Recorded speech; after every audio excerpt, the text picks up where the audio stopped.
Et notre invité café, donc vous l'avez dit, eh bien il s'est déjà installé, c'est Clark Tefao Clément. Bonjour, je vous laisse vous installer, allez-y. Bonjour. Bon, alors nous allons parler donc bien sûr des transports, puisque je rappelle votre titre, vous êtes le responsable des transports auprès du réseau transport urbain et également au nouveau transport côte Est. Alors mardi dernier, le CESC, le Conseil économique, social et culturel, a rendu un avis favorable à un projet de loi du pays sur l'organisation des transports routiers en Polynésie française. Le vote du CESC, 18 voix pour, 19 abstentions, 0 voix contre, est le reflet, affirment certains élus, du scepticisme qui entoure le rapport, comme le débat en séance plénière. Vous en pensez quoi, vous ?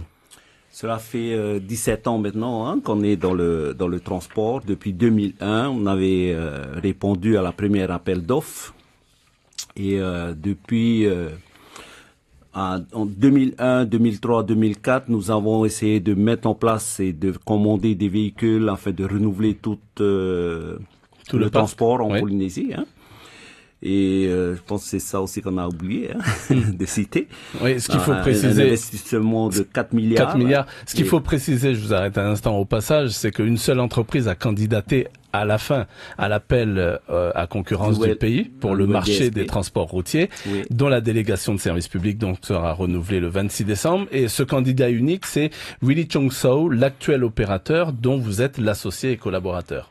Effectivement. Il y a eu plusieurs dossiers qui ont été retirés et nous avons appris après par la DTT que nous sommes le seul qui est sorti. Donc, c'était un appel d'offres qui a été émis, c'est niveau international. Donc tout le monde avait le droit de répondre et même hors territoire. Donc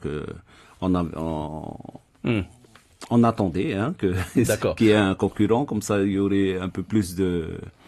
on pourrait mieux peut-être apporter.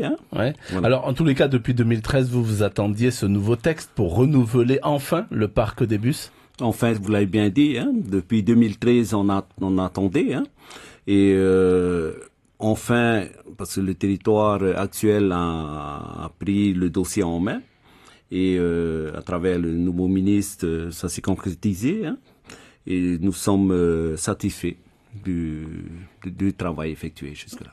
Alors concrètement, si on se projetait un peu, qu'est-ce qui va se passer? Parce que si on observe la photo instantanée du parc donc des bus ici à Tahiti, on peut dire quoi? Qu'ils sont délabrés à quelle hauteur? Parce qu'il y en a beaucoup qui sont délabrés. Il y a beaucoup qui sont en panne, donc on ne pourra plus les utiliser. Nous avons des visites techniques tous les 6 mois, donc petit à petit, nos véhicules de 2001, donc qui datent plus de ce qui était prévu par la loi.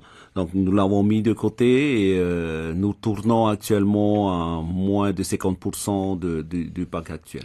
On peut dire que près de 60% du parc actuel, donc des bus, on peut dire que ce sont des bus délabrés? Oui, qui peuvent plus être utilisés.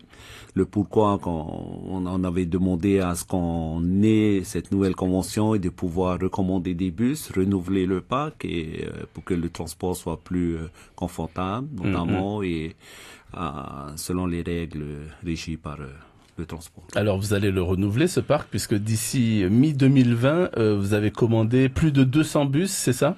Alors 240 est actuellement en commande. Ouais, vous les avez commandés où? Nous avons plusieurs fournisseurs et la plupart viendront de Chine. De Chine, oui. Alors, beaucoup de plaintes, j'imagine que vous aussi, vous avez dû en recevoir de la part des familles concernant le ramassage scolaire. Qu'est-ce que vous pouvez nous dire là-dessus? Effectivement, c'est le fait qu'on manquait de véhicules, donc on faisait de notre mieux pour pouvoir transporter. Ne pas oublier que nous sommes à plus de 17 000 élèves qu'on transporte tous les jours. Je ne parle pas des hors-secteurs et ceux qui ne sont pas inscrits. Donc, 10 000 cartes ont été éditées pour tout Tahiti. Et près de 20 000 élèves qu'on transporte tous les matins. Avec le nombre de bus qu'on a, c'est pas possible. Donc on a travaillé depuis 2013, revoit le plan et fait de notre mieux pour... Vous n'êtes pas aidé par les autorités? On a fait des demandes, on a demandé aux communes de faire une partie, mais c'est toujours, vous connaissez, que nos communes sont aussi en difficulté, financière. Voilà. Et que, voilà, on a fait du mieux que nous pouvons jusqu'à aujourd'hui. C'est ce qui explique que toutes ces difficultés-là, c'est le manque de véhicules. C'est le manque de véhicules. Voilà, manque de véhicules. Ouais. Est-ce qu'il n'y a pas quelque part aussi des manques d'aménagement au niveau des réseaux routiers, des abris, les arrêts de bus Oui, effectivement, dans la première convention qu'on avait signée, il y a l'infrastructure qui devait être mise en place, mais nous l'avons pas eu, donc ça s'est pas réalisé, et donc nous sommes positifs avec le nouveau gouvernement et nous avons espoir que ça va se faire dans les années à venir. C'est un peu dommage, parce que là, au coût total, c'est à 6 milliards et demi au niveau investissement, oui. Et que ces bus seront coincés dans des bouchons, et puis il n'y a pas de voie dédiée spécialement aux bus. Dans l'espérance d'en avoir une voie dédiée aux bus. Ce qu'on appelle un TCSP, un transport en commun en site propre. Oui, oui. Et nous avons déjà prospecté dans ça. Donc la voie dédiée, c'est le code-part du territoire, du pays. Et nous espérons pouvoir aider notre population à ce qu'on puisse mettre en place cette voie, et ça va beaucoup améliorer le transport en Polynésie. Alors est-ce que c'est pas un vœu pieux en même temps, parce que c'est une promesse qui date de 2001 pratiquement. Oui. Je veux pas aller bousculer le territoire actuellement, mais je veux juste dire que c'est important. C'est important qu'on puisse le faire pour pouvoir arriver à l'heure, être précis. Nous avons déjà mis des plannings en place. Nous avons mis des tableaux horaires. Nos véhicules font du mieux par rapport au temps et de pouvoir. Mais si tu es dans ta voiture et le bus, il y a 40 personnes dedans, c'est un peu injuste de pouvoir rester dans la circulation comme tout le monde et arriver en retard. Voilà. Cette voie dédiée pourrait se faire, donc merci. Vous avez l'assurance que les 40% de bus qui sont en circulation sont pas du tout délabrés, n'ont pas de problème, parce que qui dit bus délabré dit problème de sécurité. Alors, il y a 6 ans, nous avons quand même, avec nos fonds propres, essayé de faire venir une dizaine de bus. Et là, pas plus tard que 3 mois, nous avons aussi, il y a eu 8 bus qui sont arrivés. Question de maintenir le transport. Et ça, c'est au fond propre de la société. Nous avons quand même essayé, parce qu'en voyant tous ces bus délabrés, on peut pas rester insensible à ça, parce que nos enfants sont pas viennent en priorité dans le transport en commun. Donc, on a fait de notre mieux pour maintenir le transport à Tahiti. À l'heure actuelle, on parle de développement durable, et puis est-ce qu'il n'y a pas cette idée d'avoir des bus électriques?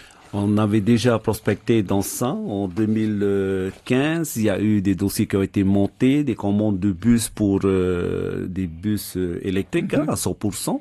Et par faute de DSP, de convention, donc on avait reporté à chaque fois jusqu'à aujourd'hui. Et pour l'heure actuelle, il n'est pas possible de mettre en place parce que nous avons besoin de beaucoup d'énergie. Donc les bornes ne sont pas encore disponibles. Nous sommes en train de travailler avec le DT pour cette partie. Et les bus électriques, c'est la durée de temps de circulation ne peut pas vraiment absorber tout le temps qu'il faudrait pour une journée. Donc il y a toute une organisation qui doit se mettre en place. Donc, nous avons passé des commandes pour des bus thermiques.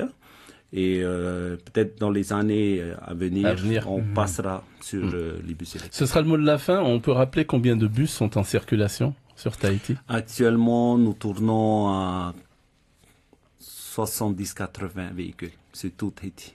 Merci beaucoup Clark Tefao Clément. Je rappelle que vous êtes donc le responsable des transports auprès du réseau transport urbain et également au nouveau transport Côte Est. On aura noté que le parc des bus à Tahiti est délabré à pratiquement 60% et que d'ici mi-2020, 240 bus donc vont être commandés principalement en Chine. Merci. C'était l'invité café, 7h30 du lundi au vendredi.